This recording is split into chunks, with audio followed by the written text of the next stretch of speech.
pace up. We've been pretty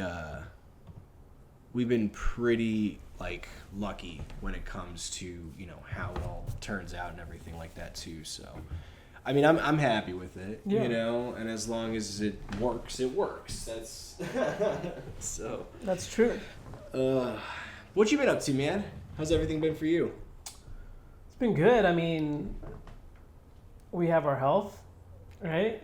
I think so. Yeah, I think so too. I mean, I've been losing my mind lately. I think so too. I'm not 100%, but Yeah. Yeah, it's been kind of wild. Like, I've never had so much free time, and I've done nothing at the same exact time, which is insane. Yeah. You know what I mean? It's like getting the energy to go do something or work on something has just been impossible for me to find. Even songwriting, it's like I don't know why. What do you mean? Is it just because it's like a new year, or is it because of like? I think it's because, well, we had the pandemic, where we weren't working, right? And that it was just like a time to try something new. You know, I felt like we were still doing things on our own. Maybe I was, you know, some people.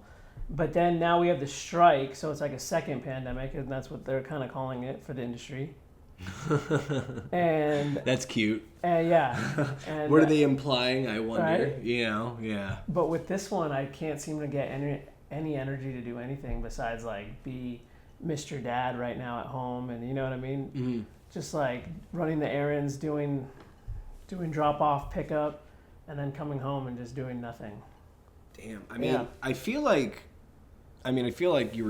this was pretty consistent from like last year even too, right? Yeah.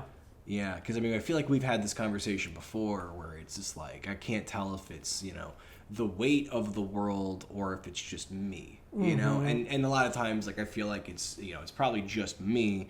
But I'm like, well, more people are probably going through this bullshit than I know, right? For sure. You know, you got to give yourself a little bit more credit. That's true. You know?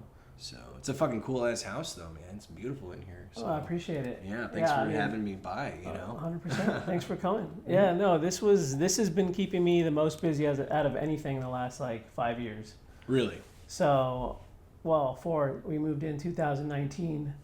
And I was telling you earlier, I painted every single room in the house. I painted the exterior. And during 2020, I built that detached garage ADU to rent out. Oh yeah, is it done? Oh, it's been done. Really? Did you get someone in there? Yeah, someone's been in there. They've since been last June. Oh wow. Yeah. How's that been going? So actually, 2022. How's that been? It's been a godsend. Yeah. I mean, blessing, big time. That's good. It was a big sacrifice while we were doing it, because during that time, 2020, everything was more expensive. Yeah. So I'm talking about like a piece of lumber was like 3 to 5 times more expensive than it is right now. It was insane. Yeah, no, I mean, yeah, I can only imagine. That's what a friend of mine was saying too. He's like, he couldn't believe how expensive wood got. Yeah. And I was like, wood? I know, right? Who thinks about that shit? You know what I mean? Mm-hmm. But okay, you know, so. But you know, here we are. You know, we're doing okay. I mean, how's things been with you with the strike and everything? So yeah, I mean, like I was saying earlier, just trying to find that balance between actually getting up and getting ready to work. During the whole strike, I've really been focusing on trying to go to the gym a lot more. Oh yeah, nice. Yeah. Okay. So then I'll go for like, a couple months straight, and then I drop off, and then it's just like it's bad. You know what I mean? Yeah, I mean, it's kind of hard to keep a consistent, keep something consistent, right? Sure. You know, but no, I mean, I feel you there. I got myself a gym membership back in like January for the first time in years, just to get out of the house so I wouldn't take any naps. Okay. You know, and I'm still taking naps. Yeah. So you got the membership in January. How many times have you gone? I've got enough. Okay, good. Yeah, I mean, it's been worth it, but like now it's like, how many times have I gone since, in the last month? I mean, not as much. I can't tell if it's just because it's just, it's me and a part of me that doesn't, you know what I mean? Because like now we're doing this, I'm tacking along other things. Yeah, you are. Yeah, so it's kind of a lot. You are. I have no excuse, but you definitely are doing as much as you can here. I mean, it's a live show, am I right? Yeah. I'm just trying to make sure that I don't have to fucking... Yeah, I mean, but you know what though? Honestly, like, I'm just used to that, you know, and it sucks because like, you know, I mean, earlier this year was a lot better for me personally than the summertime. Okay. And now it's a new chapter, but I'm trying to keep it up, like my head optimistic and my head clear of all the bullshit and all the negativity. So, and this month I actually just started doing this. So I mean, you know, it's very grassroots, as you can tell. I like that. I think that's better. It's it's mobile.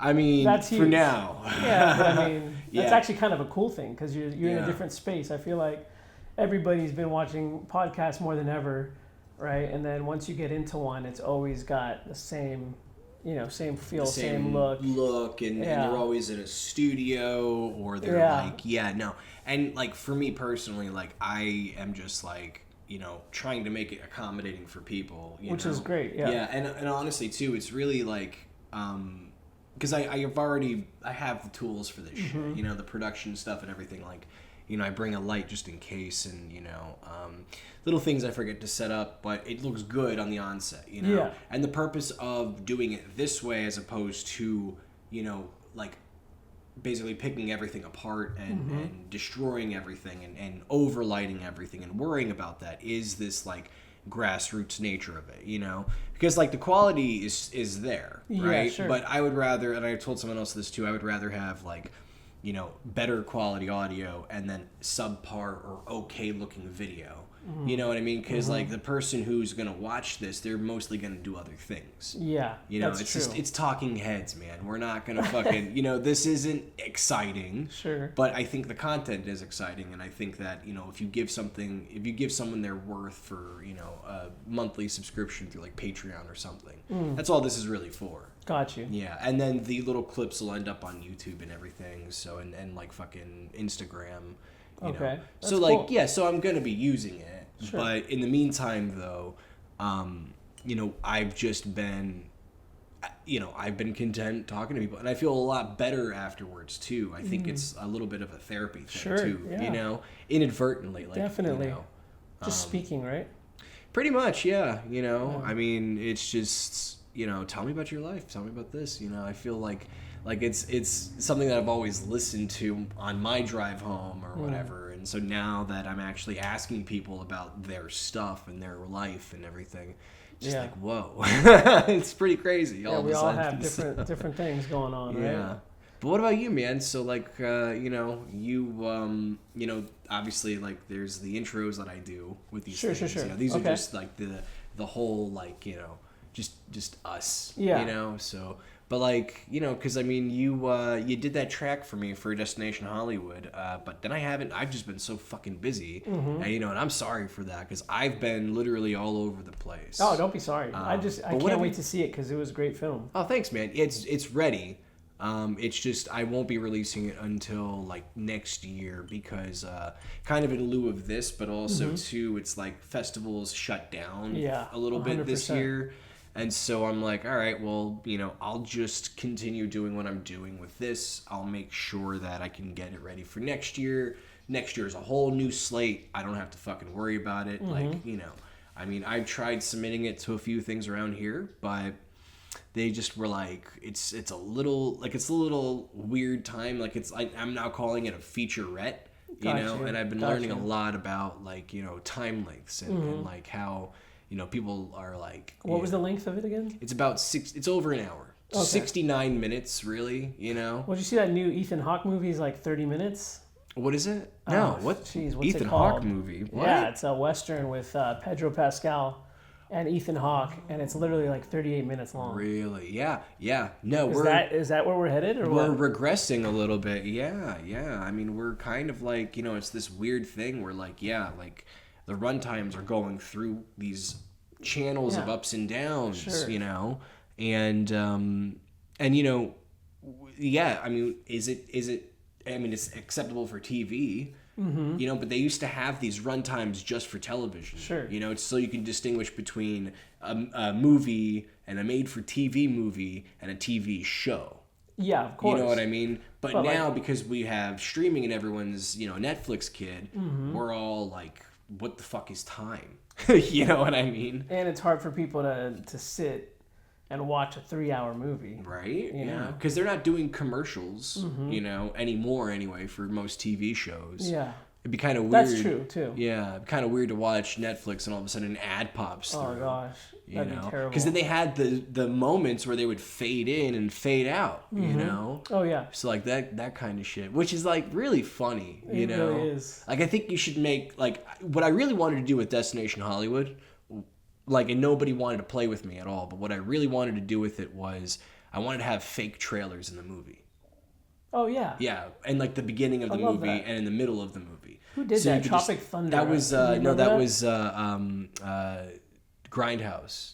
Grindhouse. Yeah. Okay. Tropic Thunder, like the whole They beginning did some of that movie, too, yeah. It was like fake trailers. Yeah, because of, that's right, because of the Jack movie, right? Yeah, exactly. Yeah. Simple Jack, yeah. Yeah, they had that. Now, this one, like, you know, like even with Grindhouse, it was kind of like, oh, well, these fake trailers could be a real thing. But, like, they were just poking fun at the system. Gotcha. You know? And I think that's kind of like a little bit remiss nowadays, you know? Because, like, people are like, oh, what the fuck happened to that? Yeah, you know what I true. mean? So... That is true. But yeah, you know, it's done. So festivals, you know, and then it'll be on, you know, the Patreon as well and other things. But it's probably just destined for YouTube anyway. This, like most things, are destined for fucking YouTube. Hey, YouTube's still the #1 way people are streaming anything. That's crazy. I know. Or looking at anything. Are you paying for subscriptions through YouTube or no? I personally am not. Like, do you pay for anything? Like, for a rent or buy or any of that shit, or no? No. No? Off the record? I mean, no one's going to listen to this. I'm just saying, it's funny because I feel like most people do it. Yeah, I have, like, almost every single streaming thing, but the only one that I ended up paying for was Paramount Plus.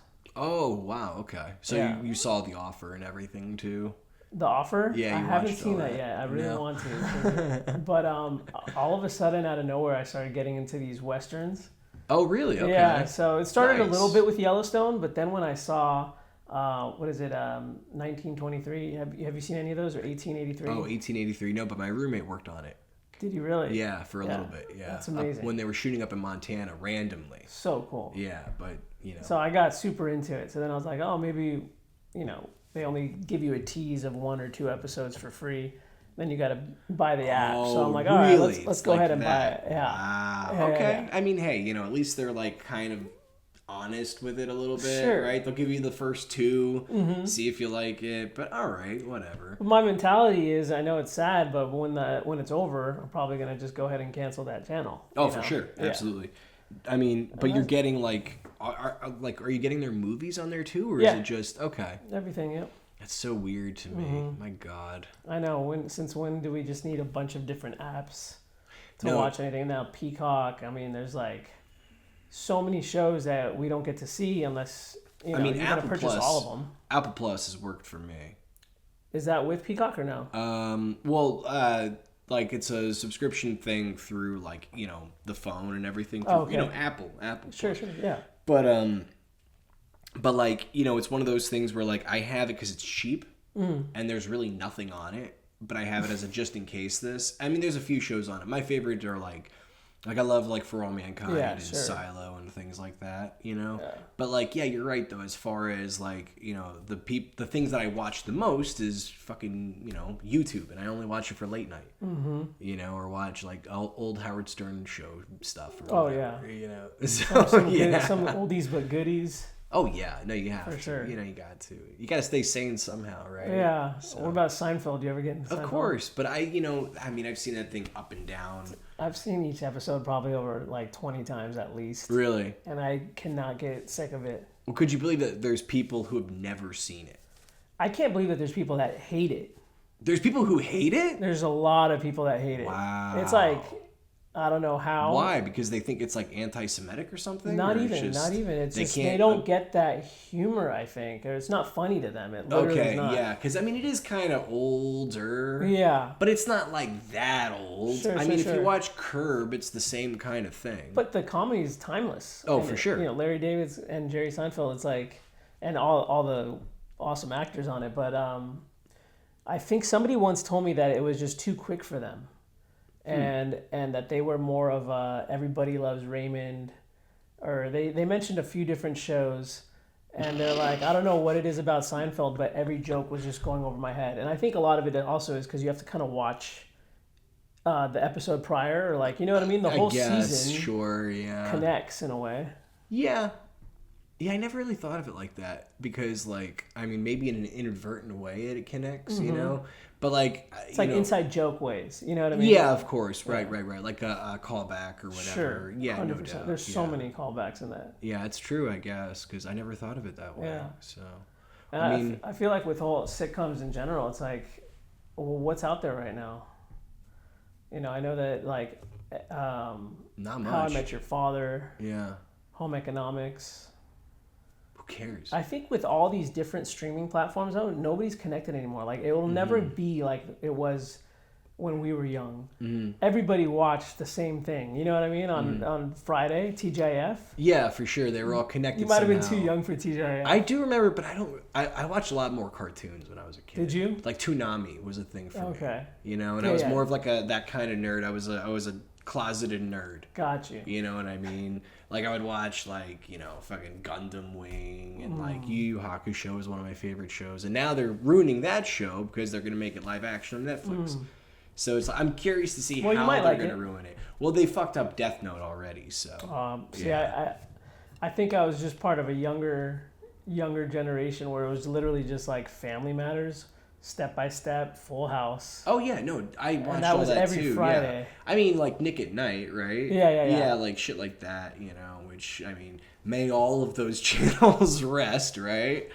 God, it's so sad. I mean, you know. So. But it used to be where we were all kind of on the same wavelength more. I don't know if it's good or bad. You know what I mean? It's kind of a weird thing. Like like somebody said once, like during the strike, actually, I forgot who it was, but he's just like, dude, I'm a lead in 2 shows, and nobody knows me. You know what I mean? Because that's the way it is now. It's like you could be a lead actor, and nobody knows who you are because of, you know, it depends on what subscription you have. Right. Yeah, I've heard there's no movie stars anymore. I've heard that whole thing too, you know. But what do you think about that? I'm fine with it. The only problem is that, you know, you're gonna get this like churned out, you know, garbled garbage. You know what I mean? It's not gonna be like it's, you know, it's a Brave New World thing. You know, I don't think it's good or it's bad. I think that in the grand scheme of things, I think that you're going to get fewer and fewer, maybe fewer American people into the arts. And I think that it's going to be kind of like how people view NPR. You know what I mean? Where it's just like, it's just all public. It's all, you know, there's no like we don't have the Brandos anymore. We don't have the, you know, now it's all like, you know, who's the youngest star, right? Sure. But when those guys are older, they're going to phase themselves out. And so when that happens, you know, what's going to happen to the terrain? You know, you really can't, I mean, I don't know. I honestly don't know. Because at a certain point, I think Hollywood just kind of thought that it was never going to die.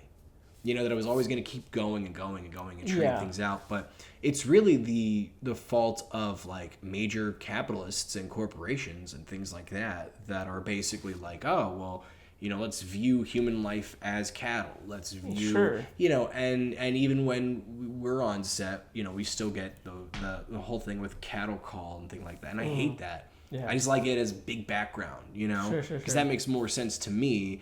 Because when you're referring to everyone as meat, you're kind of like, oh, well, how much is this sinking me in profits, you know? So that it muddles down and it bastardizes the whole art form, you know? And I agree with you. Like, I feel like the fact that it thought that it was going to last forever and it saw that it almost wasn't, they got even more greedy and it got more saturated. They're not believing in people's original stories to tell. You know what I mean? It all became a system of just like, oh, what's the way to, you know, make the box office happy? You know what I mean? What does it need? And it was just such a system where it's like... Yeah, it was never like that. Yeah. Up until like the, you know, late 80s, early 90s. It was the opposite.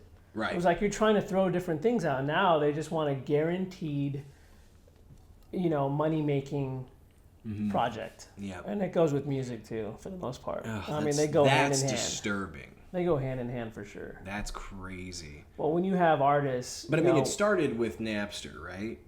It did. Yeah, I mean, I feel like it started. I'm not too sure. Like in terms of like automation and everything. In terms of like, because I mean, really, like, I mean, I remember like that was like, a huge point. You know, I mean, obviously, like MTV generation and video cameras probably have something to do with it too. Yeah.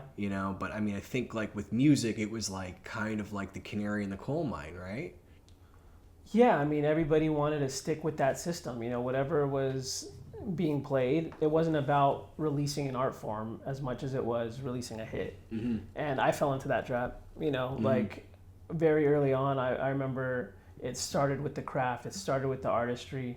You're writing songs that were just like coming to you. And then all of a sudden, it wasn't enough. And you felt like you had to figure out the system and you had to figure out, what are these guys doing?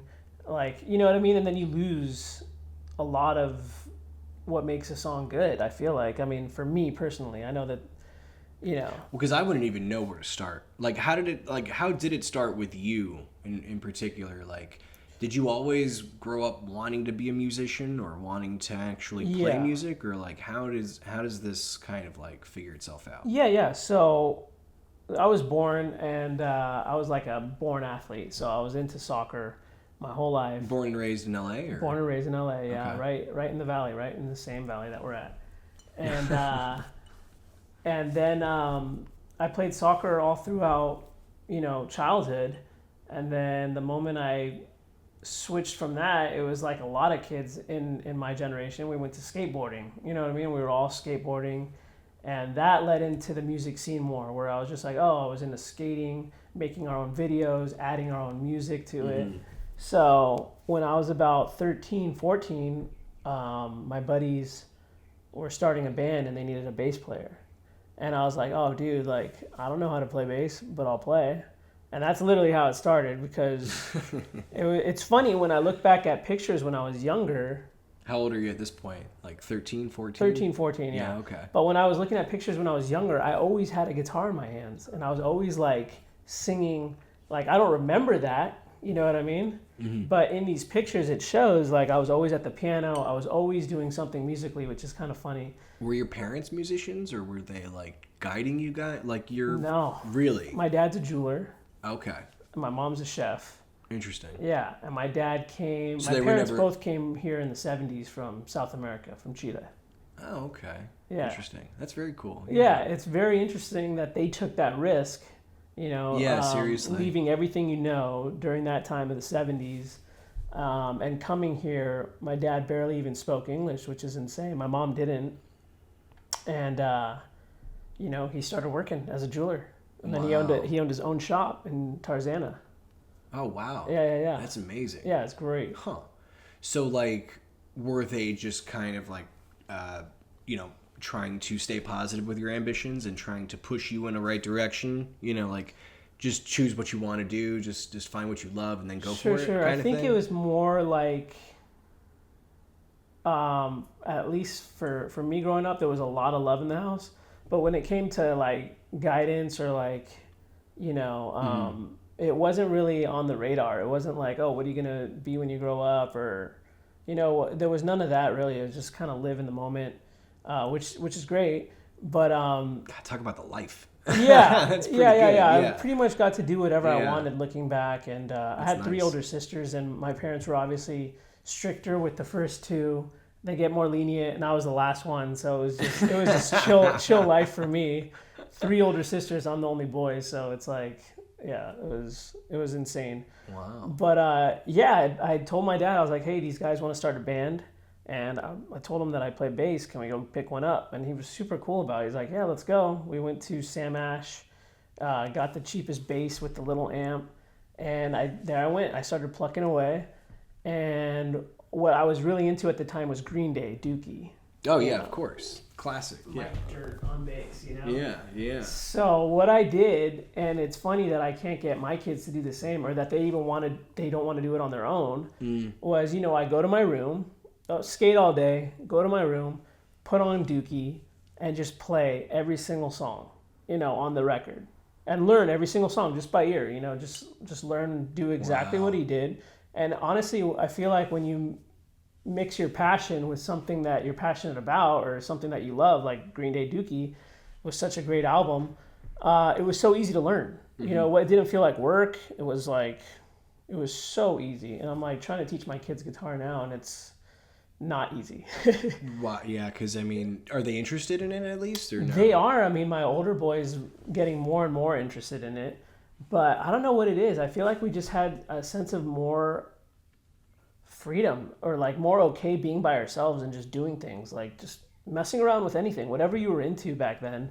I feel like it's not the same anymore. Technology plays a huge part, right? Obviously. Yeah, for sure. That's kind of like, hello. Yeah, exactly. This is a great example of that, But, it's interesting, though, because, like, I can imagine, like, there's a lot more stuff now to do, right? Mm-hmm. Like phones, like everyone's on their fucking phone. Everybody's on their phone. Is it harder being a parent for, now, with 2 kids, right? 2 kids, yeah, 2 boys. Yeah, is it harder, like, trying to manage 2 boys, with cell phone technology, or do you have to take it away? Do they have phones even? They both have phones, yeah. Oh my God, I can't even imagine, because I got a cell phone. My mom was freaking out that I had a phone, and it wasn't until high school that I actually legit had one because of all the fucking high school shootings that they were having.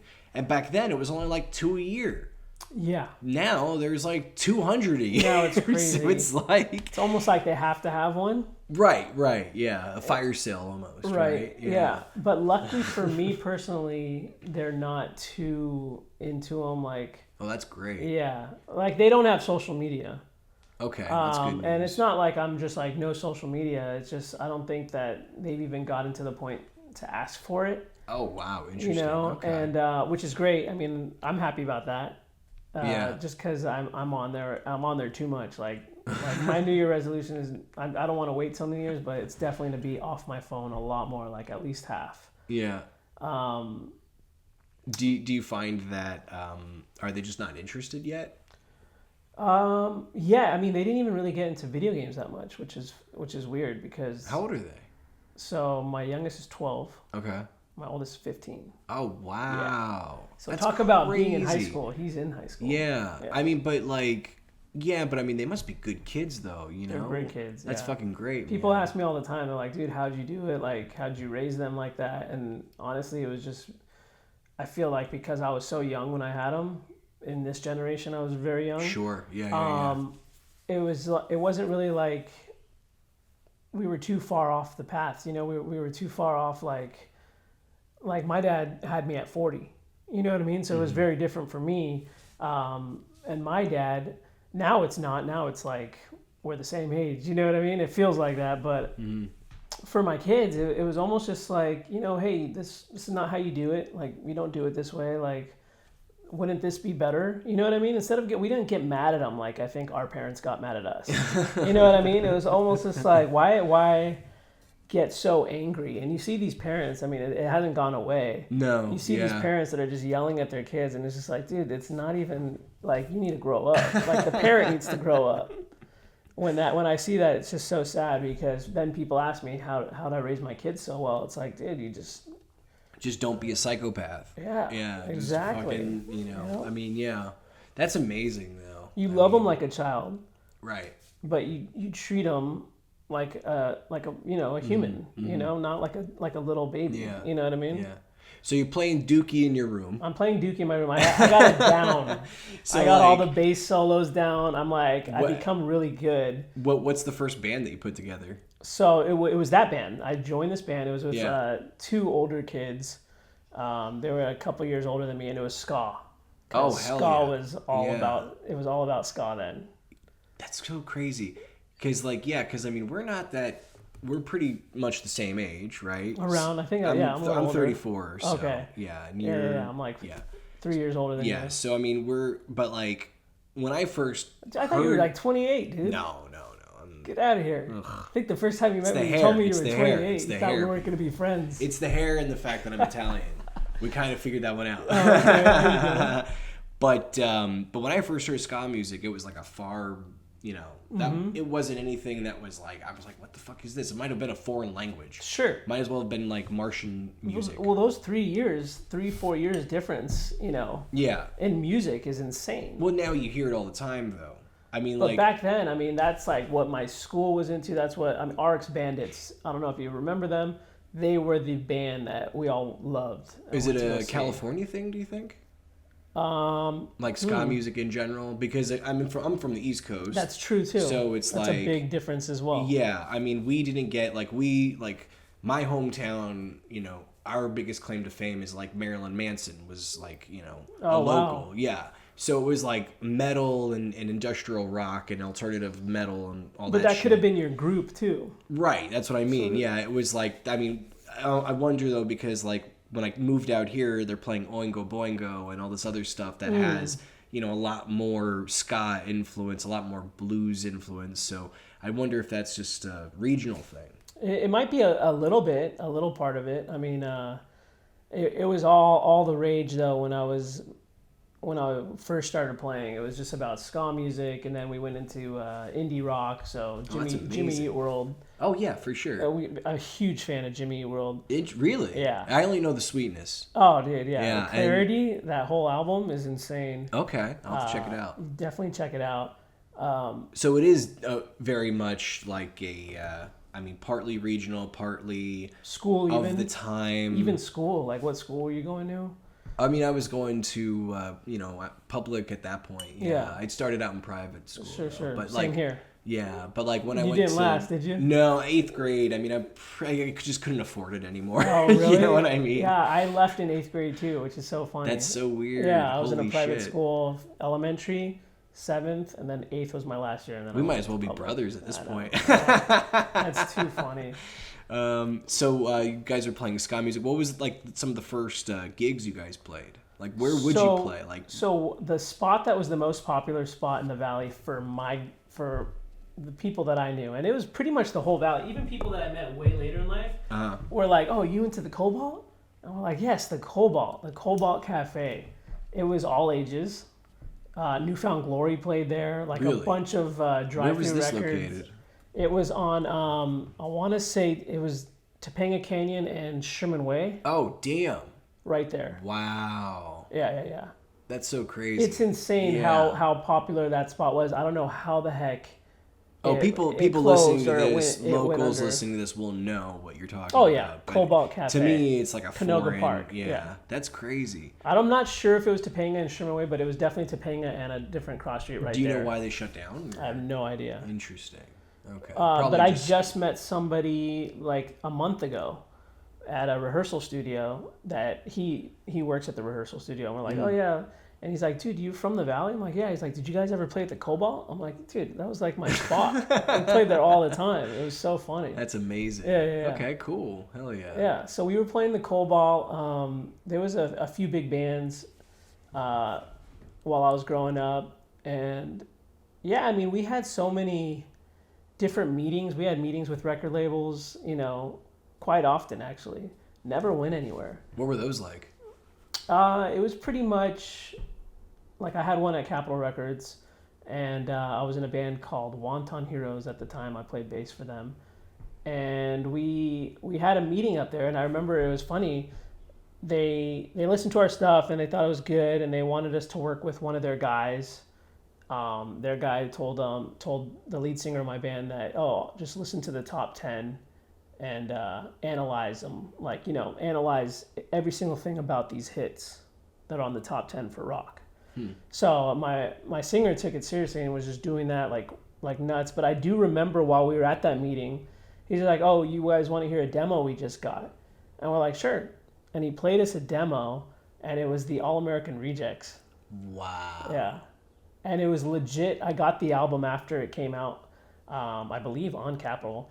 Yeah. And it was like, just like the demo, dude. Jesus Christ. Yeah, their demo was so good. That's crazy. That when I was listening to the song, I was like, oh, I remember this. Yeah, it's a little bit more polished, right? It's a little bit cleaner. Yeah. But dude, the hits were there on the demo. Like, really? Yeah, it was very cool. So what happened with all of that then? I mean, because most people just assume, oh, you have these meetings, you're signed.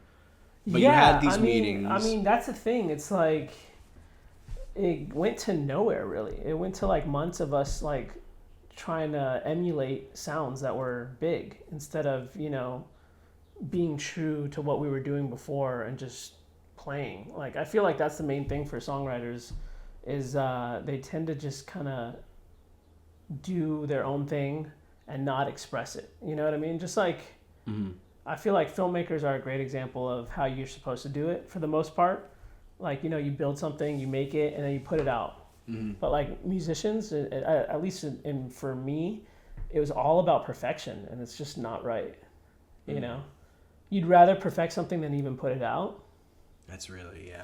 It's crazy. I mean, I'm glad you said that. And when is it perfect? Yeah, exactly. Every time you listen to it, you could change it. When is it perfect? No, for real. I mean, honestly, like, because this is far from perfect. Sure. Like, this is the most imperfect thing that I've ever done. But there's truth in it. I think that it would work. Yeah, no, I think the truth is what matters. Yeah, I think so too. Yeah. I mean, because, like, well, that's the thing. I mean, yeah, like, even, because, like, you hear it from Dr. Dre, and he says that he's a perfectionist as well, but like when and how, and because life doesn't work that way. Sure. You got to put a limit on your perfectionism. Yeah. You have great art and you have limited art, right? And even in life where it's just like, oh, I'm trying to get a perfect score.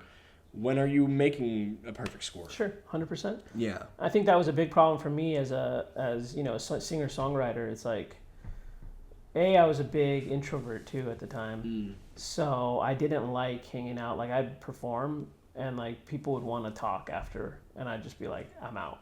You know? Yeah. Oh, wow. It was strange. Was it like anxiety inducing or no? I mean, I was a really big pothead. I don't think that So you're not anymore? I mean, yeah. But I think now it's like I'm an extrovert. It's very strange. Back then it was just like... Well, you found yourself, I think. You had the moment to kind of like digest and figure out who you were, sure, right? Sure. Yeah. I get that way. I know what you mean. Yeah. I think just being human. Just kind of like... Getting old is just kind of a way to lose your ego fast, too. 100%, especially having kids too. Getting older, yeah. So I think that's why people, when they're older or when they're in their older seasons, they're like, oh, dude, like you used to care what people think. You know what I mean? You used to think that people were even thinking about you. You know what I mean? When they're only thinking about themselves, which is kind of hilarious. It's just like. Is that like similar to the experience that you had when you guys were in that room when you're about to be signed? It's just like, oh yeah, like you're almost there, right? You can see through the glass ceiling and you're almost kind of cracking through it, but like at the same time though, here's this dude showing you a demo tape of another band. Like, is he doing that to basically float his own ego and say, oh, I'm such a badass? Or is he doing it to actually legitimately help you guys? Sure. I think all industries are all about ego. Interesting. I don't know if he was trying to help us or not. Because like what? He was kind of showing it off. Like what's going through your mind at that point? At that point, I was just like, dude, that's like, those are bona fide hit songs. I loved it. Like, we were more like... Could you have done it? Yeah. Yeah. Yeah. I think... I don't know how they were recording it, but in terms of songwriting, I feel like if we did what he said, we could have done it. I think my singer got burnt out too. Like, he was just went from, having fun and releasing things with passion. Now it's work. It's homework. And it's not even his homework. It's other people's work that they've done that he's homeworking on. That's what I mean. Yeah, that's what I mean. And it killed his mojo. And he was so talented. And he still is. He's one of the most talented musicians I ever played with. And we hang out often. Is he still in recording? Is he still working on music and stuff? Very back burner. I mean, really? Yeah. Oh, geez. And that's his calling. You know what I mean? What do you mean that's his calling? Like, that's his purpose, I feel, personally. Oh, okay, I see. To be writing and to be releasing. Right. And he's not really doing that now. I wonder if that guy fucked him up. Maybe. He might have fucked him up a little bit, yeah. A little bit. We played very long together. We played for probably close to 8-9 years together in different groups. But Our dynamic was always good. It's like you could read what he's gonna do, like where he's gonna go before they even went. When we were writing songs together, it was just like very fluid.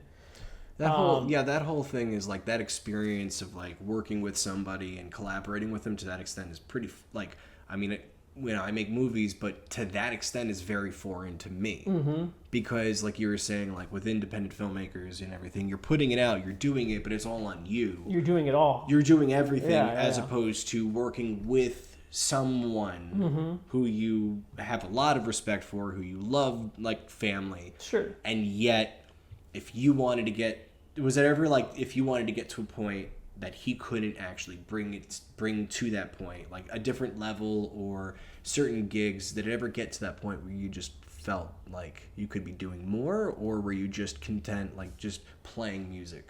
I was content playing music because of the songs he was writing, and like we played everywhere. I mean, we played all over Hollywood, you know, Roxy, Whiskey, like every played festivals. But then I think it got to the point for me personally when it was all about work that I tapped out. Right. And he could sense it, and I think that our drummer could sense it, and I was like, you know what, like this isn't fun. I think the potential's there, the creativity's there, the music's there, but if we're only thinking dollar signs, you know, it's like, don't get me wrong. I mean, if we got signed at that point, you know, it would have been a different story. Different dollar signs, sure, right? Sure. Like, yeah, because instead of playing for bar tabs, exactly, you're playing for, you know, tours. Yeah, it's a career at that point. Yeah. You know, I mean, how? Yeah, that's such a tough thing because I'm trying to wrap my brain around it too, and it's just like, how do you, like as a musician, how do you survive? I think, you know, the more true you are with yourself as any artist, I feel like the other stuff just comes with it. You know what I mean? Like look who's competing with a songwriter. Like I'm a singer-songwriter myself, and when you think about it, just with competition, it's not fun anymore. I mean, you look up top 10 hits right now. There's like 10 to 15 different people a part of that hit. You know what I mean? There's all these different writers. There's lyricists. There's all these things that are like going into making that a hit. Yeah. You know, yeah, and then there's also still those people that, you know, people find on YouTube or people find on streaming that are like doing it all themselves, and it's like the same caliber, but it's just like it's crazy. If you think about it. Yeah, it's interesting. Yeah. I mean, it's on one level, it's, you know, it's fascinating because do you think that like we listen to music more than we absorb like, you know, video entertainment, like films and shit like that? Do you think that like because of the demand and the, you know, like audio is easy, you have it in your car, you can listen to it, you don't have to watch it, you know, like sure there's music videos, but like do you think that like people listen to things more than they actually watch things? I think they do, just because of, like you said, you know, there's all these times where you're driving, you're running, you're walking, you're working out. But I think that you get the same amount from these two things, even though you're listening a lot of noise, you know what I mean? Of course, yeah. But when you sit down and watch something and the way it hits you and the music that's in the thing that you're watching, you know what I mean? It's like... Yeah, that's what always... Like, music in film is something that's always blown my mind, let alone... Because I don't know how people in bands do it. Like, I film a lot of bands. I must have filmed... Yeah, you have been, actually, right? Yeah, I mean, I've been filming bands for most of my... Like, half of my life, really, that's crazy. At this point. Yeah. And I never thought that I would still be filming bands in LA. I just like doing it, you know? But, like... A lot of the earlier bands that I would film, you know, it started off where it would be like, oh my God, you got to hear these guys. Not just because they're like unique, but they're really fucking good, you know? Sure. And then people would be like, who? You know, and I always would call them like a best kept secret or whatever, like that kind of thing. But it was never to a point where they were meeting with Capitol Records. You know what I mean? Yeah. Like these are still like, they're playing in like these very... you know, dreary, shitty bars, and a lot of them, you know, whether it was just age, that time, they had to get other jobs, got married, had other responsibilities. So, do you like doing stuff with other people, or would you rather compose music? Well, I think it's like two different things. Like I love composing. Yeah, it is. But I'm just curious though, like, you know, in terms of playing music. Yeah, in terms of playing, I like to collaborate more than I ever had before. I think before I was so power hungry of where it's going, who's writing everything. Now, you know, You needed a sense of control. Versus right. And I think that's what breaks up so many great bands. You know what I mean, or projects in general. Yeah. Is the control factor, and the fact is, if you get people that you trust and you let go of those controlling tendencies, like the project's going to be better for the most part. You know, and I don't know. It just seems so weird that, like I said before, being such an introvert, it's just like, you know, not wanting to stay after I played shows and, you know, not wanting to collaborate more. I think that was kind of, you know, what kind of killed it. Killed the mojo. And then like I said, I have my two kids, my two boys. That was a big thing for me too, personally, because I went and got a career. You know what I mean? What did you do? I was a sales manager. Oh, I see. Yeah. Because that's what I met you. You were, yeah. Exactly. I see. Okay. So 16 years. Wow. 15 years, actually. So my son's 15, my oldest. Literally as long as he's So right been when alive. I found out, you know, we were having a kid, I was like, all right, let me move up. Let me do management. Let me go into, you know, sales management and So you do all just, this real stuff. life just hit you Hard, yeah. hard. Okay. Yeah, very unexpected and quick. Wow. And I'm glad it did. It's amazing, you know. There's so many things that are great that came out of it. But one thing that kind of went through the burner was, you know, really focusing on music and film and acting. You know, all that kind of just went to the wayside for 15 years. Oh my God. And that's when I saw you. Yeah. Is right when I was just like, I had a little bit more freedom because of the position. I was in a much higher position. So I was like, oh, I could take on these jobs, go on set, you know, get back to what I did when I was like 17. You know what I mean? Right. And geez, dude, it was like you just felt that excitement, you know? Yeah. I mean, that's kind of where I'm at too. It's just like, you know, because like, yeah, even this morning it was just hard to, but then I reminded myself, oh, I'm talking to Esteban, so Yeah. we gotta fucking go. You know what I mean? We gotta actually Let's get do going. this, You know? It was just but no, 2 I feel years you, ago though. that I left. Yeah, because I remember you were like, I need to I make was a big still decision. there. Yeah. When did you go SAG then? So I had been SAG just because I did a film and Taft-Hartley. Oh, tell me about that. film. Yeah. Was it a short or was it? No, it was a feature film called Baby Money. So I just played an officer, Okay. a cop. I'm always casted for cops for some reason. It's hilarious. It's the mustache. But what happened was when I first signed up, you know, with Central, I had just gone into it. Like, I mean, I think I was just turned 18 because Oh wow. Yeah. because I remember I didn't have to have like my parents' permission or anything. So I was just turned 18, filled out the work, and the first thing I got gave me 3 SAG vouchers. No The shit. first job I ever got. You got so lucky. I didn't know it was lucky though. I had no clue, and this is how much I didn't have a clue. Is it was a pilot for John Leguizamo show, for a TV show that never got picked up, Get the fuck out. and I played his younger self. No way. Yeah. And it was such a crazy experience. That's I'm like, dude, I'm insane. like 18, you know, in the same trailer with John Leguizamo, my first time ever on any set, anything. Come on. Yeah. And Oh my God. as we wrapped up, like I got to marry this girl. You know, it was just a cool experience. It was so fun. What was was it about his life and like growing up and everything, or was it No, just like, it was like a Louis style? Like, no, it wasn't like nothing like that.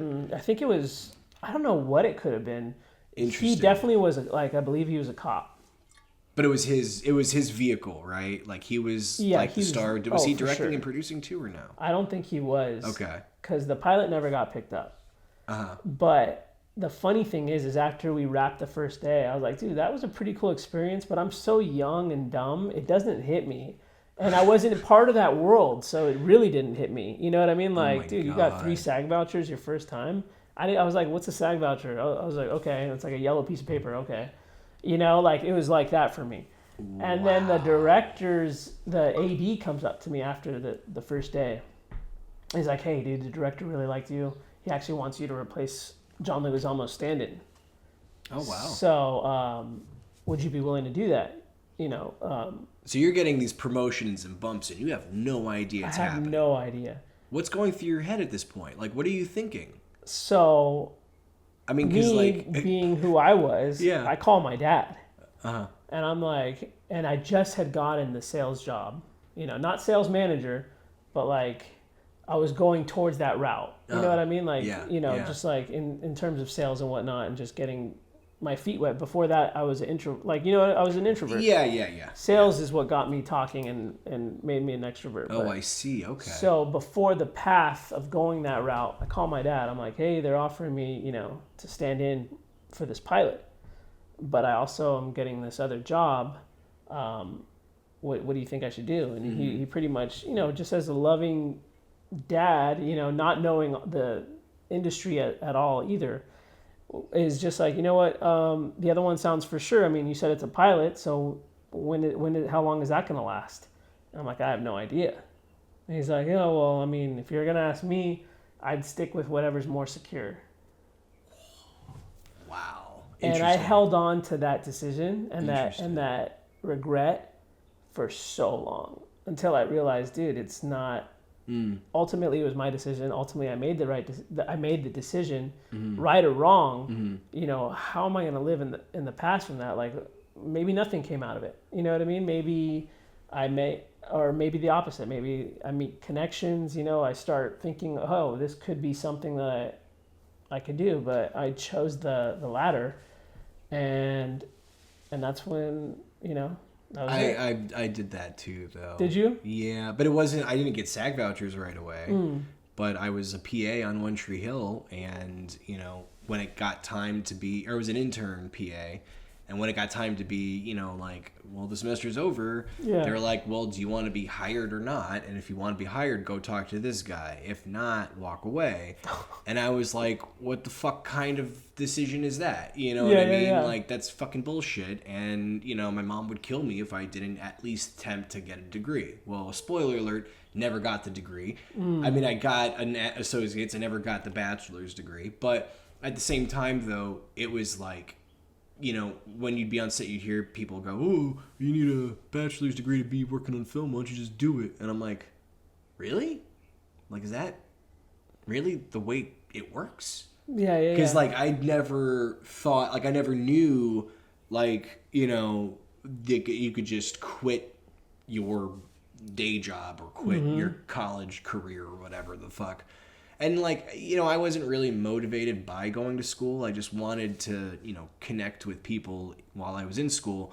And then I realized, film school is fucking not really, it's like an ego-driven place, Oh, sure. And then you kind of just, I ended up meeting people that were not in my class at all, just from, hanging out at bars and shit like that, going to film bands, And so that's how I would collaborate. But, it's those split-second decisions that, sure, you regret it a little bit, right? But it doesn't define what or who you are, what your career looks like, or any of that shit looks like, right? Because it's just like white noise, right?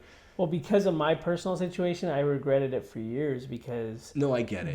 Then it came to, now I'm working because, I have a kid coming. Right. And now it's still, nonstop. But, I mean, when you were doing the John Leguizamo thing, were you having a child then or no? No. Okay. So that's the main reason why I regretted it. I was like, I had nothing, no prospects, no... That's the time to risk. And I feel like, dude, it's like so many people don't risk when they can. Mm-hmm. And I had a risk late. Like I risked 2 years ago when I turned down a really, good salary for the unknown. And I had to risk that, but I much rather have risked it back then. Right. You know what I mean? When I was 18. Where do you think you would have ended up though? I don't know. So, I mean, you ask that question, you'll never know. I mean, that's a hard-boiled question. I feel like I probably wouldn't be anywhere good, though. Trust me, I've had that asked to me on this pod before. Oh, have you? Yeah, by a guest. Then I was like, fuck, man. I was like, because then I'm listening back to it. I'm like, oh, shit. Because I know where I would be, but, this spur of the moment, it's just like, this is about you, not about me. Sure, you know what I mean? I feel personally like I wouldn't be in a good place. We've all been there. Yeah. Yeah, just so you know, we've all been there. But yeah, dude, that's fucking hard, man. Yeah. Fucking it was A. tough. So then, you know, I like to believe that everything happens for a reason. For sure, yeah. And Well, I mean, you're doing it now. sure, You know, I mean, we were doing it before this fucking strike happened. 100%. So, and how's the strike, you know, treating you? I mean, because now it's just like, I mean, yeah, you're not. Are you working on stuff or other than just like? I'm just doing like odd jobs right now. Yeah, me too. Yeah. Which have been really cool. Actually, a few of them were really nice. But I think for the most part, what I'm gonna get out of this is to just be proactive and keep working. Mm-hmm. Like I'm going through this phase of just like not being motivated, not being, you know, not finding a way to get busy. You know what I mean, in the morning, and just waking up and I don't know, man. It started with starting to go to the gym, so I'm going to be doing that. And it's just like with everything else, I just feel like it has to teach me a lesson. And the lesson has to be that I can't just let this define, you know, we can't let this strike define us, you know what I mean, in terms of artists. Or it's like you could always be busy, and you're doing it. You're like motivating me with all this equipment you have. You're just like Thanks, all quick, man. you know, you're keeping busy, like you said. You know, and I this mean, isn't your only thing. You have like, you know, 3 or 4 other things you're going on. Yeah, I mean, where does the time go, right? Yeah. Yeah, because I mean, Well, it goes by fast. It does, yeah, and a lot of times too, I feel like it's like, you know, you have to be a glutton for punishment to want to be this fucking busy. Because I mean, call it proactive, call it what you will. I honestly don't know what this, you know, I don't know what's gonna happen with this. I'm just doing it because mostly because like it needs to be done. I honestly do think that with every person, because like I digest I don't know how many hours of podcasts a week. You know, I must be listening to one every fucking day. You know. And so, like, whenever I'm listening to it, it's just, like, it inspires me to do stuff. And I recognize that, you know, oh, like, so-and-so is, you know... It might inspire one other person, you know Absolutely. what I mean? But, like, what bothers me about the podcast that I listen to and what I'm trying to do differently is, you know, I'm trying to motivate unknown people... Sure. ...to take a chance, take a risk on themselves, gamble on yourself at least one point in your life. Just fucking do it. And, you know, through Uber, I've been talking to a lot of fucking people who were like, oh, well, you know, I want to do it, but I can't. I'm like, what the fuck does that even mean, you know? Or like some lady I was driving a few weeks ago, she's in finance, you know, her entire life lived in fucking, you know, the Valley. Sure. And then ended up in Hollywood and now, you know, lives in Culver City. And she's like, why wasn't I ever a model or an actress? I'm hot, right? And I'm like, well, yeah, but like... how would you not think about that? You know, I mean, you've lived in the Valley your entire life and, you know, up until a certain point, just started doing the acting bug thing. Meanwhile, there's transplants coming to fucking move here from the East Coast, Midwest, or wherever the fuck they risk are. takers, and they're taking a huge risk, but they're also putting themselves in a position where they're competing with millions of people, presumptuously millions of people. Sure. And then... going through that whole thing of like, you know, trying to get the SAG vouchers, trying to do the whole thing with the agency, probably spending 20 years of their lives doing it. Meanwhile, I just fucking love doing this shit. You know? But I do think that trying to figure it out from like, you know, an A to Z perspective from someone like us is going to inspire more people than we know, as opposed to the celebrity who, you know, doesn't want to give away the secret. You know, because like eventually I'd like to know how people got the agents, how people got the producers, how people, but you know, I'm just talking to a very limited group right now of people that I know and I love and who want to do this, you know, not just for their own ego and, you know, because it makes them feel good, but also because they're trying to help others as well. And so I think that, you know, this is basically trying to figure out the community, you know, and also go from there, you know, because like this is a weird community of people, but they all have something. I think that's what you're saying is like right on the money. It's like without the risk, and I've met so many people even recently that have so much talent. Like there's this one artist that I know that I've been listening to his stuff, and you know, I'll look on his social media platforms and all that, and I know that the numbers aren't there that should be. Right. And I'm like, dude, like if this person just believed in themselves a little bit more, you know, and knew that they had it, and they were young enough to do any risk. I mean, ageism is Oh, like, for sure. I hate talking about ageism, but like, I mean, but we need to address it. yeah, Yeah. oh, it's huge. Because, like, I think that, because I distinctly remember when Taylor Swift had the whole, you know, Kanye moment, and Kanye gets up on stage and he's like, oh, Beyonce had the best music video of all time. And now, that bitch is my age, and she's still playing these huge tours, but I'm thinking to myself, I'm like, how did that happen? And also, how did it just click to superstardom, right? has it always been that way for her? Because like I'm not a Swiftie. I don't follow that pop music success. Like a lot of my artists are like kind of like a little bit more hidden gems, you know? Yeah. But for somebody who is literally my age, my ears perk up a little bit because I'm like thinking, okay, well, you know, where did she come from? What did she do? And then I think, oh, well, it's mostly their parents, right? You know, look at Billie Eilish and things like that, you know?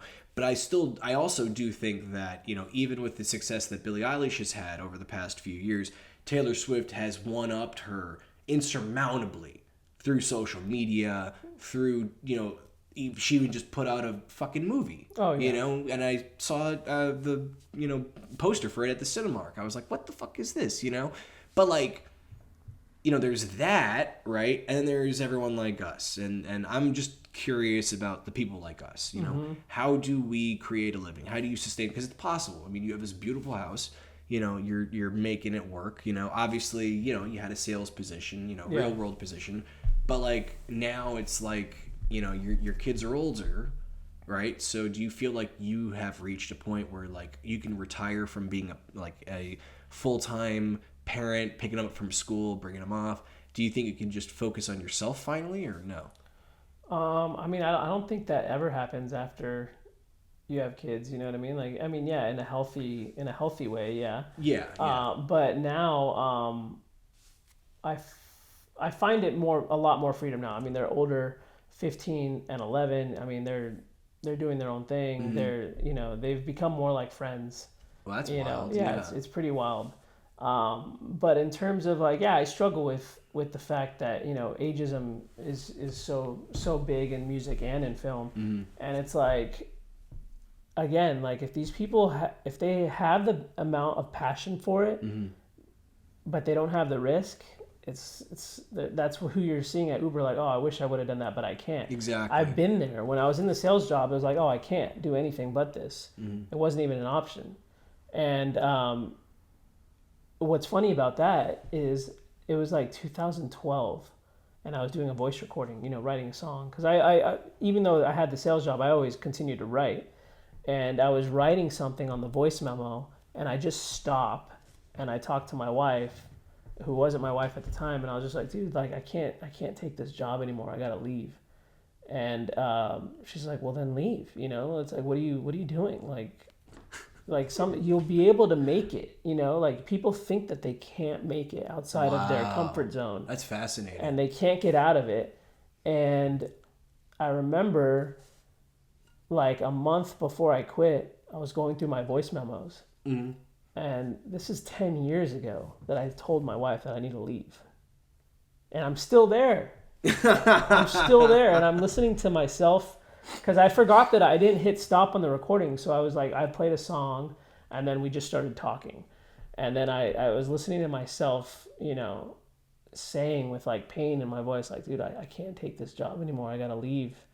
And how did that make you feel, like listening to that again? Oh, it made me feel so depressed, dude. Wow. Yeah. Yeah, man, that is heavy. Yeah. Yeah. That's pretty heavy. And that's what kind of motivated me, as well as, you know, a few buddies of mine, and it's just like, dude, if not now, when, you know? I mean, I have to say, like, I haven't seen you in like a year. Probably. But you look way better now than you did even a year ago. Oh, thank you. And even when we did With Love, even better now than then. Because it's just, you know what I mean? It's like that whole fear and like... But it's fascinating, though, because, I mean, yeah, because, like, I love how some people would just use that as kind of like, you know, like you using as motivation. Other people would use it as a fear tactic to basically be like, well, what about the kids? What about the thing? The whataboutisms, right? And maybe that's not a West Coast thing, but like that's fascinating that she was just on your side for that whole Always thing. on my side. And that's important too. You know, having that partner that believes in you, really. I mean, or like makes you feel better because, of course. Yeah, definitely. That's fascinating. So, I mean... You got lucky, man. Oh, for sure. Yeah. I really did. And I remember when I walked into my manager at the time, he was just like, his jaw dropped. He's like, what do you mean? Like, you're set up. You're ready to go. Like, you already have the next, 15, 20 years of your life planned out. Like, this is it. You made it. Wow. Because at that point, I was going to get my own store soon. Like, it was pretty cool. It was, really? And I'll never say anything bad about, that business or the company. This is why I have the house, what I mean? And all the different investments that I did. But did you find people working there that could have been like a chosen family kind of thing? Or was it always just mostly just strictly work? Chosen family as in how? Like, like you got best friends and everything. You have best friends and then you have people that you talk to, only occasionally at work or whatever.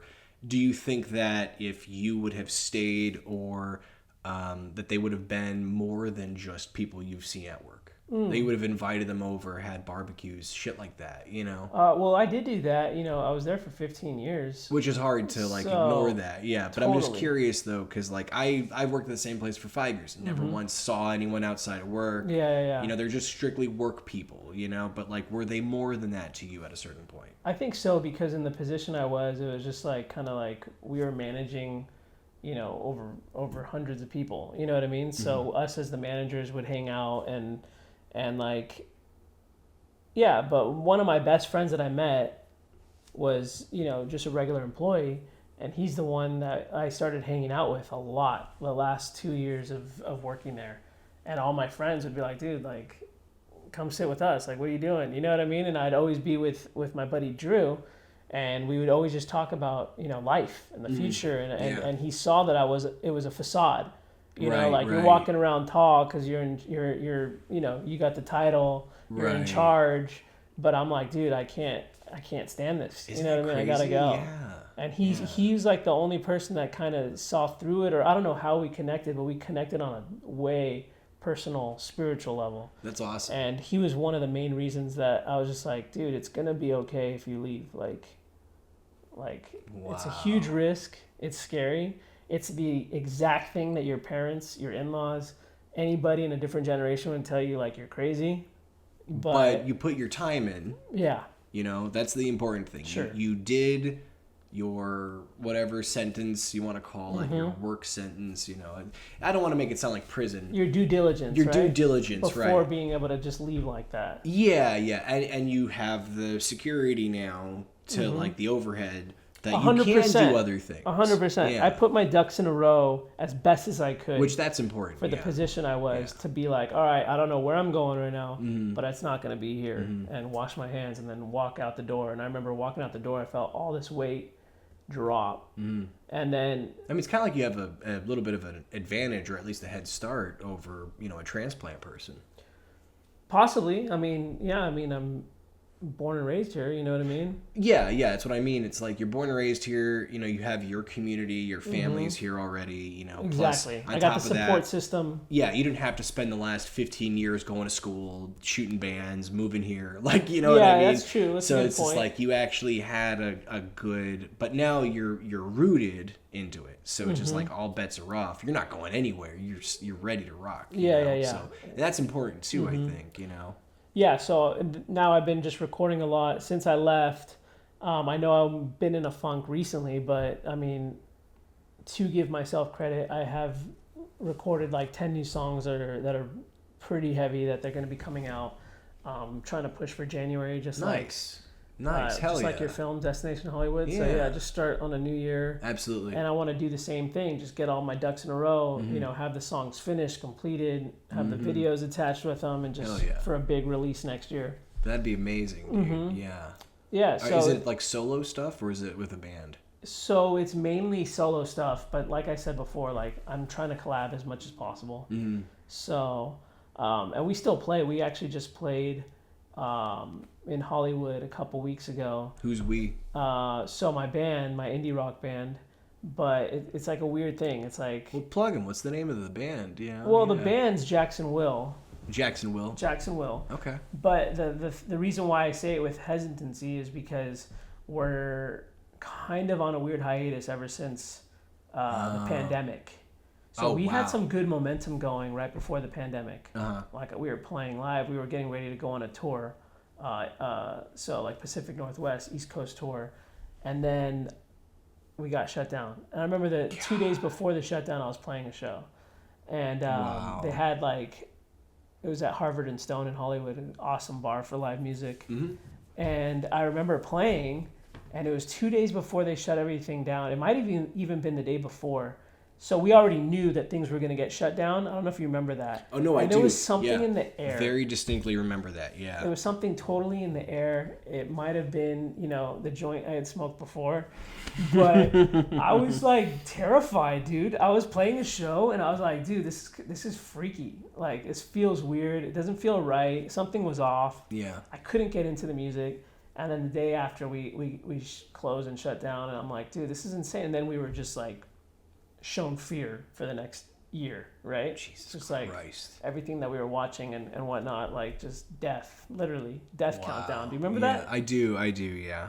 Any channel you went on, it was just a death countdown, huge. Yeah. I think it affected my son too, by the way, like my older boy. Oh, I wouldn't be surprised. He's better now, but we went through therapy with him, and like a lot of people in his grade in that age range, because my youngest wasn't affected by it at all, but my 15-year-old and even my niece, it's just like that age range. I don't know. It was tough. It was hard on them. I mean, yeah, it didn't really affect me, but I mean, I was already kind of like privy to natural disasters, and I was like, oh, this is just like a hurricane, but worse, Dude, no damage. Year? I mean, that's why I mean it's like worse. That was crazy. No damage, right? Yeah. I mean, but usually. For a kid. No, yeah. For anyone younger, than like 14 or in his case, 12 or 11, like when it happened, like, yeah, I don't wish that on anybody. No way.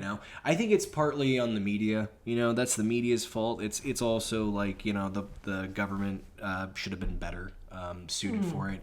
And we had protocol in place that we should have done. We just didn't because we didn't think. We tend to not think a lot in America. Yeah. We tend to let, focus groups do the thinking for us, and as a result, we get shut down. Mm-hmm. And then we tell everyone else to do the same thing, and then their economies go up and down. Because, like, let's put it this way, like, this whole idea that we're talking about, like, capitalism is a fucking joke, and it doesn't really need to be around. It's eating itself alive. Now, especially in 2023. Wages are down, everything's up. Why is that? They made record profits in the last 3 years. Like, nothing adds up. It's fucking bullshit, Yeah. So either they're cooking the books and they're lying to everybody, or, and then you get this whole thing where it's just like, I was even talking about it today, and, going back to the whole streaming thing like we were talking earlier, like, at a point, like, how much is going to be too much? You know what I mean? Like, when you're paying for certain things, you're paying for before it implodes, right?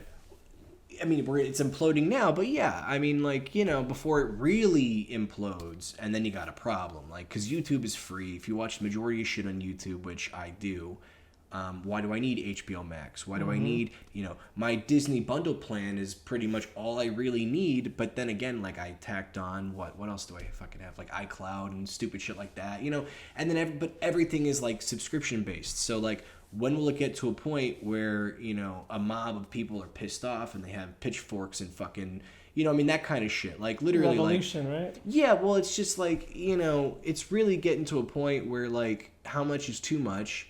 Because even Premiere went up for me, and I use it for work, So, like, what the fuck is going on, Like, sure. I don't mind paying annually for something that I pay $20 a month for. But, like, when now it's $21.99, so that's basically $22 a month extra on top of casting networks, on top of all these other fucking things that I pay for out of my pocket, you know? So is it ever going to be too much? And they're not talking about that. They're talking about the conflicts over in the Middle East right now. And I'm like, are we back at this shit, guys? You know what I mean? Like, how many Yeah. more 9/11s do we need to actually, make more, to breed terrorists? Like, really? Because that's what we're doing, And then all the misinformation on top of that, which we're really not getting into on this fucking show. I was going to say. No, that not would be at like all. 2 other shows. It's a rabbit hole that we do not want to open up. But do you find that capitalism ever did work, or that it could work? I mean, that's a really good question. I think the idea of it makes, for me personally, I think not to get into it right now. Yeah, no, like I said, it'll be a long talk. But. I think before we got rid of the gold standard, yes. I think that when, Nixon destroyed the gold standard, started shipping jobs off to China, that's what really started the beginning of all of this bullshit. And then it got worse under Reagan. I see what you're saying. Yeah. And then when, at this point, like when we're born, we're so far into Reaganomics that we can't pull out. So it's literally like, this whole thing about, people call it Bidenomics and they joke about it, and the whole thing with like, I did this to the gas prices. It's so tribal at this point that there is no turning back, and we're completely fucked. And now everyone is under this, hypnotized bullshit that we need, corporations running our government, which is a scary thought, that we need.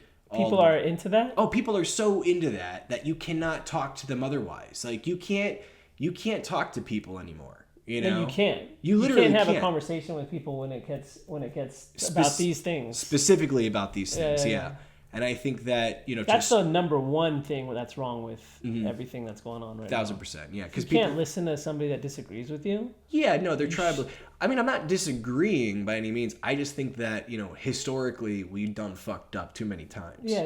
And so I think I wasn't saying you. I was just saying, I like, understand, people who disagree with each other. Like, dude, people lost friends in this last couple of years. Like, best friends. I know. Like, oh, you believe that?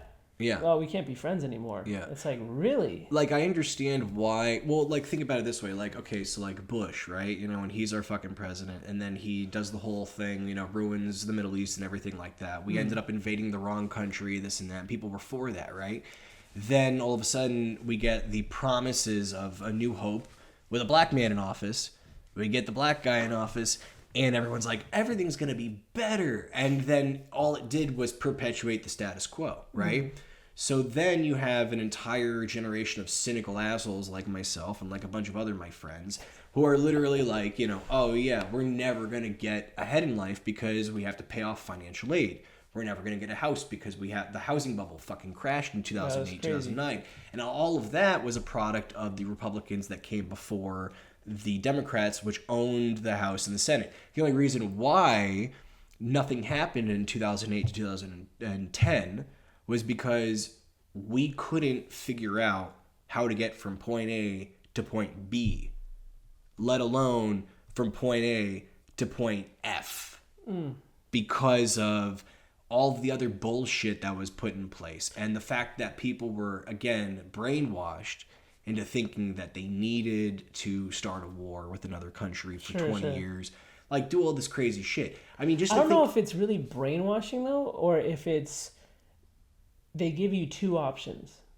Of course, yes. And you got to pick one. Yeah. No, like, dude, I don't think anybody wants to go to war with anybody. Nobody wants to do any of this shit. Like, let's be real. I mean, if you're a human, if you're part of humanity and a human being, it's like you just want to live cohesively with 1,000%, with people that, it doesn't matter what color, right. It doesn't matter what race, it doesn't matter anything.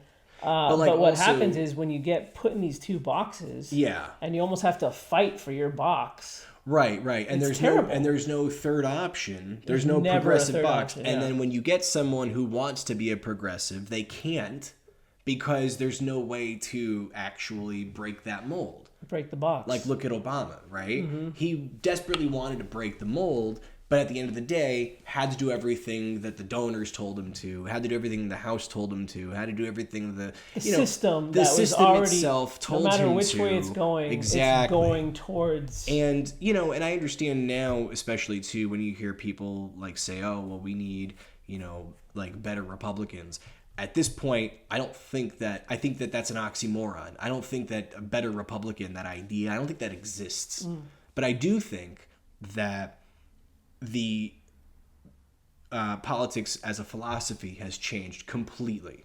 And I do think that the people who used to be the Democrats back in the, our grandparents' time period, they were a lot more progressive thinkers than we have now. It's just times have changed so much, and the people who are in the whole thing, they're not necessarily bad guys, but they're only benefiting people like themselves, rich white people, as opposed to trying to influence minority groups, Black, Latino, all this other shit, and make it possible for other people to actually, have a fair shake at life, I mean, really, in all honesty, I think they do. And I think that we kind of like, as, citizens of the world, kind of like, we only see what's in front of us. We're not really too concerned with, what's South Central doing? Yeah. You know what I mean? I've been down there a bunch of times, and, they live just like everyone else does. It's just they're separated by a highway, and then people don't like to cross that highway because it's like the other side of the tracks. So a lot of this is, older logic that younger people pick up on from... That just continues. Yeah. Racism continues, bigotry continues, things like that continue because it's telephone. They're playing a game of telephone, and it gets muddled down at a certain point, But then again, there's still millions upon millions of people coming here trying to... Well, that's another thing. Chase Exactly. The American dream, right? Like, do I think, like... I think that in the long run of things, I think that if people are coming here from other countries, the places they're coming from are terrible, but they're also coming to a very questionable place. That even if we were to go to Amsterdam, for instance, which I would love to retire in one day, if I can retire. Yeah, absolutely. Yeah, because, it's like, it's beautiful over there. I don't know if you've ever seen it, but it's also, too, like, different way of life. More solid approach to, like, I think living and everything like that too. Quality of life. Right? Quality of life is a lot like here, but it's more European style. So I think it's a little bit more improved. But I don't know. I've never lived there. But that's my point, though, is that I've never been. Some people over there could say the same shit about their country as well. Sure, yeah. Of course. It's terrible. The fascism, the racism, blah blah blah. Don't come here. Exactly. So maybe because by them saying don't come here, it makes it more it makes it more inspirational to people to show up there and be like, no, fuck it, it's the land of opportunity, right? Yeah. Be careful what you wish for, folks. That's the point of this whole fucking thing at this point. Like, because like for me personally, like, even being in South Florida, I was like, I need to move. I need to get as far away from Florida as possible, and I moved to North Carolina. Wow. Thinking that would be a little bit more of like a stepping stone, and when I did, my next door neighbor had a Confederate flag in their front yard. So I'm like, that's culture shock 101. And I was like, whoa, this is fucking scary. Do I want to be here? You know what I mean? And then I thought about it and I was like, well, Florida's not going anywhere. So maybe if I, continue doing my thing, and eventually I was just like, Florida? What's that? So like at a certain point, because you were like sad about missing Florida. Yeah, homesick because, and of course. My friends were right there. We were all in school though at the time, so like everyone was busy. Now you're in California. And now I'm in California, and they're all back in Florida. Wow. Which is really funny, yeah. Because but also again too, like, the risk factor thing too. Like the only reason I got here was because my mom died, and I inherited money, and I was like, well, I don't have much. She was like $10,000, so do I go to California and when was this? risk it all? This was 2013. Yeah. Oh, wow. So do I risk it all and actually do it? Or do I stay here and finish school here when I could have just done it there? So, and that was probably the best decision of my life, actually. So to risk it? Yeah. Like, Sure. I didn't get a degree, but, fuck it, who cares? Yeah. I mean, honestly, like, I picked up on everything that I needed from going to work on One Tree Hill and things like that, So, and that was all I fucking needed, so... But yeah, man, no, this is what we're doing now. This is the fucking cool. life. So, yeah, how do you feel? You liking it? Yeah, I feel good. Do you want to keep doing this for a little bit longer? Yeah. What time is it? It's Whatever you 12:45. think. Yeah, I just gotta replace this fucking battery. So give me 1 second. Sure. But 12:45. So how long have we been going? an hour and some change. Oh dang. I know, but we got Kind of went off topic there. we got way off topic. But it's fine though, dude. That's what this whole thing's about, you know. For sure. It's about having fun, man. And if you're not having fun, you're not enjoying life, right? Mm-hmm. Besides, this is just for the subscriber guys. But so like, you know, we're back. We're doing this thing. So like, tell me like, you know, real quick before we wrap this whole thing up and everything. When it comes to, you know, playing music or acting or like composing music, is it more about like collaborating and trying to like get stuff done for you, and do you feel like you're actually accomplishing something, whether it's like something as small as background or something as small as like doing a track for, you know, a movie? Do you want to do more of that kind of stuff, or definitely composing? Yeah. I mean, you feel like you're in charge. You have like all the weight of the success of the film on your shoulders. Like, but that's what I love about it. You know, because you feel it, and that's how you compose it. You know, that's the difference between trying to write a song. You know, like you're feeling that as well. But when you have the visual aspect of what the director shot, you know what I mean, and the vision of whoever wrote it, or just everything. It's like I find that to be such a cool experience. You know what I mean? And then like even when I did it with your film, I was gonna say, how was it doing for Destination Hollywood? It was so cool. Yeah. I mean, I had it, the film going on the big TV here, and just writing to it. It's amazing. You know that's what I mean? The best, man. Yeah. It was so well, cool. I appreciate like everything you put together. I appreciate you for you know, letting me get a couple tracks in there. Oh, so. Of course. No, always. Yeah, it was a blast, you know, and I'm just glad that you were down to do it. Mm-hmm. You know, that was my whole thing. Like, you know, if you said no, if you were like a little like scared to do it, I'd been like, oh boy. But you know, I knew that I could at least trust you to do it, and that's what I wanted. You know, someone who can at least cultivate it. So, but I appreciate that, man. Yeah. Yeah, I would love to. Because it was really hard to get music done for that fucking thing. I know, dude, and I'm half to blame on that, dude, because. Oh, you know, we got lives. You know? Yeah. People are, you know. If it was now, I left the job. I mean, how long ago was that actually? I mean, I've been working on that thing since 2020. Well, yeah, 2019 up until 2022. Oh, yeah, so I was still working at that time. So everyone was still working. Everyone was still doing stuff. Yeah. I mean, we started shooting it right before COVID had peaked.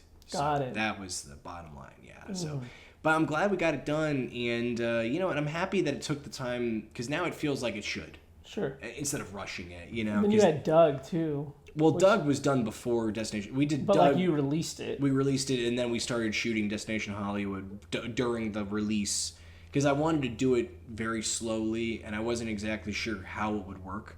But then when I realized, oh, okay, this is how we're doing it, you know, I felt a lot better about shooting DH. And but then, you know, we got our first entire story down cold before the big hiatus.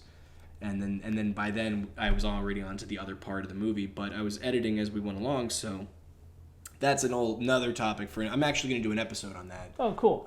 By it's like a standalone thing. Awesome. Because that was lightning in a bottle. You know, who the fuck knew how we were going to get that thing done? So. Yeah. But yeah, man. No, this is a trip, man. You know, I appreciate you taking the time. This is fun. Yeah, thanks, man. And you're right. It is a little therapeutic. Right? I told you. How do you feel now? How you feeling? I feel good. I mean, yeah, like I said, just looking forward to releasing stuff in the upcoming year. And that's this fucking thing. Do you have any? Let me shift it this way because we're pretty much done. Yeah. Do you have any, like, in terms of, like, you know, pluggables you want to plug? Anything, you know, social media plugs that you know, that you're trying to get out there to everybody? Sure. Well, it's Stevie Barra, so my name pretty much. Okay. And I'll be releasing stuff next year, and then again, any composing gigs I would love to get into. Yeah. Other than that, we're gonna continue to play, get some energy back in here. Nice. You know what I mean? Keep moving, and that's pretty much it. I mean, yeah. That's what's important, man. Yeah. Just keep on keeping on, bro. Yeah, exactly. Yeah. Well, thank you, man. Appreciate it. This Of course, was a blast. dude. Yeah, that was fun. That was Hell super yeah. cool. Thanks, man.